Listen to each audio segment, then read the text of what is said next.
Well, for more on the crisis in Syria, I'm joined now by Kate Gould, Legislative Associate for Middle East Policy at the FCNL.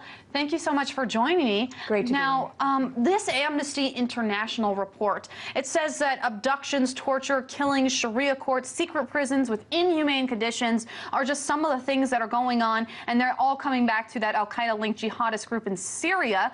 So what do you make of this? Why aren't we seeing more coverage of it? Good point. Yes. Well, this report certainly highlights in stark relief the gross human rights abuses, many of which are war crimes that have been perpetrated by one of the most powerful armed opposition groups in Syria, known as ISIS, or the Islamic State of Iraq and al-Sham. And so it really underscores the urgency for the international community to end the military assistance to all of the actors in this conflict, which have all perpetrated these human rights abuses, and work toward a negotiated solution.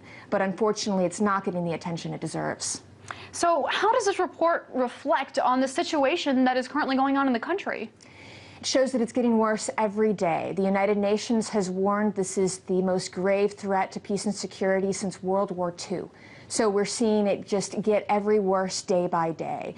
Clearly, it's time for the international community to stop all military assistance to all the different actors in this conflict and work for the Geneva II talks, make sure that those are a success and that we get an immediate ceasefire and end the conflict. Now, as I mentioned, this report details torture and flogging and abductions and murders. Obviously, there's a lot of accusations going around on both sides. Is this just the ugly face of war? Is this what the reality of war is?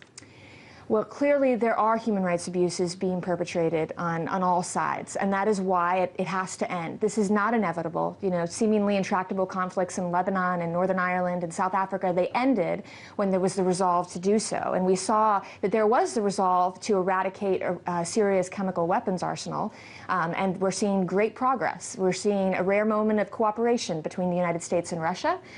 We're seeing a resolve through cooperation at the UN Security Council. And that happened when it came to chemical weapons. The same kind of urgency and the same kind of spirit of cooperation is what we need in the case of ending the conflict once and for all.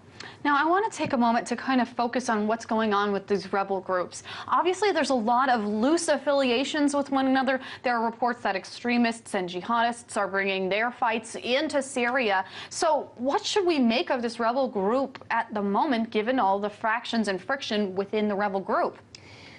Unfortunately, some of these extremist groups are among the most organized and most powerful armed groups. So groups like ISIS, groups like the Al-Nusra Front, these are the groups that are organized. They have the largest military presence on the ground, and they're also the groups in the best position to seize the weapons that the United States, that Turkey, that other countries have been sending to the armed opposition groups.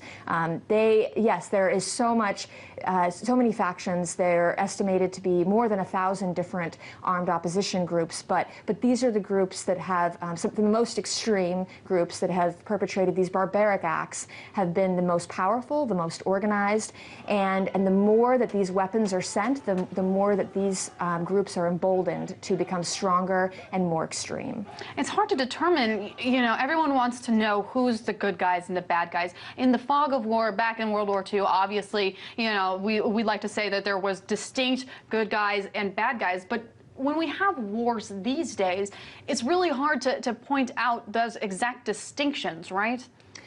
Yes, this is a civil war. So there are clearly, you see gross human rights abuses happening on all sides. And however, it's important to keep in mind that the majority of Syrians are not involved in these armed hostilities, that they're not taking up guns, and they want to see a peaceful resolution to this conflict. So when you're looking for good guys, when you're looking for actual, the actors who are going to play a constructive role, you can look at Syrian civil society organizing, women's groups, all kinds of different groups organizing for a nonviolent solution to this brutal crisis. And we have less than a minute left, but we are entering, just about to enter the third war of this, the third year of this crisis.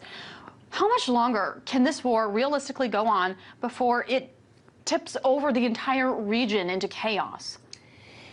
It depends on the international community. If there is resolve and if there is a determination to see that this conflict end, then it can end. And it will require getting buy-in from all the different actors at the table inside of Syria and the external actors. And we will see a major opportunity to end this conflict on January 2nd when the Geneva II talks commence.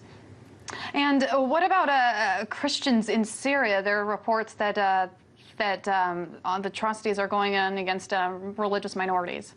Yes, there are. And I've actually heard from some colleagues who've been on the ground with some of these religious groups. They've said that despite all the sectarian violence, there are still some incredible displays of interfaith cooperation. So we see when Muslims, when there were some extremist groups that attacked a Christian church, then the mosques would use their minaret to call Christian services together. And the Christian services, when the minaret could not work because of the electricity was cut off, then Christian groups, Christian churches would ring their bells. And so still that is happening, but unfortunately it's rapidly unraveling as we see this conflict persist. Thank you so much for joining me. Kate Gould, Legislative Associate at the Middle East Policy at the FCNL.